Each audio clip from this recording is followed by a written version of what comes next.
آج کا سوال گجرات سے عارف صاحب نے سوال کیا ہے کہ مفتی صاحب رمضان کا مہینہ آ رہا ہے، میرے چند سوالات ہیں کہ کیا روزے کی حالت میں ناک اور آنکھ میں دوا ڈالنا کیسا ہے، اسی طرح روزے کی حالت میں انجیکشن لگانا اور گلوکوز کا چڑھانا کیسا ہے، اور روزے کی حالت میں مسواک کرنا کیسا ہے،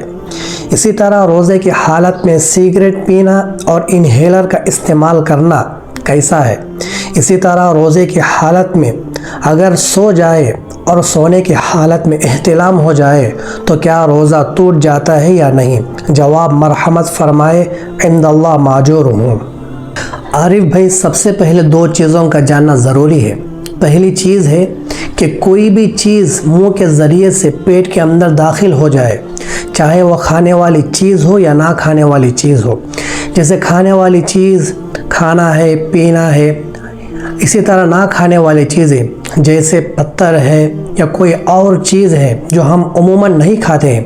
اگر یہ چیزیں عمدن ہو یا قصدن ہو، جان بوجھ کر ہو یا انجانے سے ہم کھا لیں گے تب بھی روزہ ٹوٹ جاتا ہے۔ اور دوسری صورت یہ ہے کہ ہر انسان کے اندر دو طبعی راستے ہوتے ہیں، ایک منہ کا راستہ ہے اور ایک سنین کا راستہ ہے۔ اگر کوئی آدمی ان دونوں راستوں سے کھانا یا دوا صراحتاً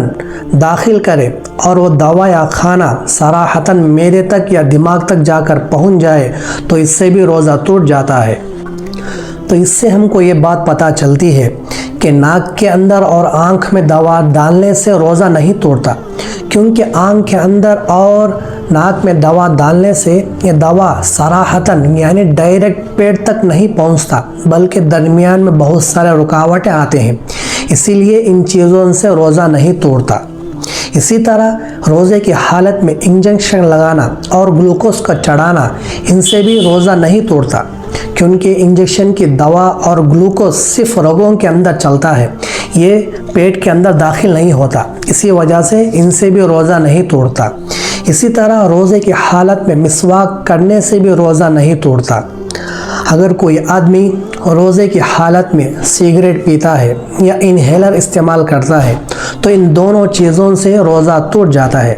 کیونکہ سگریٹ کا دھواں اور انہیلر کا دوا صراحتاً منہ سے داخل ہوتا ہے اور پیٹ میں چلا جاتا ہے، اسی لیے ان دونوں چیزوں سے بھی روزہ ٹوٹ جاتا ہے۔ اسی طرح اگر کوئی آدمی روزے کی حالت میں سو گیا اور اس کو نیند میں احتلام ہو گیا تو اس سے روزہ نہیں توڑتا، بلکہ صرف غسل کر لینا اس کے لیے کافی ہے۔ اگر کوئی آدمی عمدن جان بوجھ کر مشت زنی کر اپنے منی کو باہر نکالتا ہے تو اس سے اس کا روزہ ٹوٹ جاتا ہے، اور روزے کو قضا بھی کرے اور اس کا کفارہ بھی ادا کرے۔ اگر آپ کو میرے ویڈیو پسند آ رہے ہیں تو میرے ویڈیو کو لائک کیجئے، شیئر کیجئے اور میرے چینل کو سبسکرائب کیجئے۔ اللہ تعالی ہم تمام لوگوں کو رمضان کا مہینہ صحیح گزارنے کی توفیق نصیب فرمائے، اور ہم تمام لوگوں کو صحت کے دولت سے مالا مال فرمائے۔ السلام علیکم ورحمۃ اللہ وبرکاتہ۔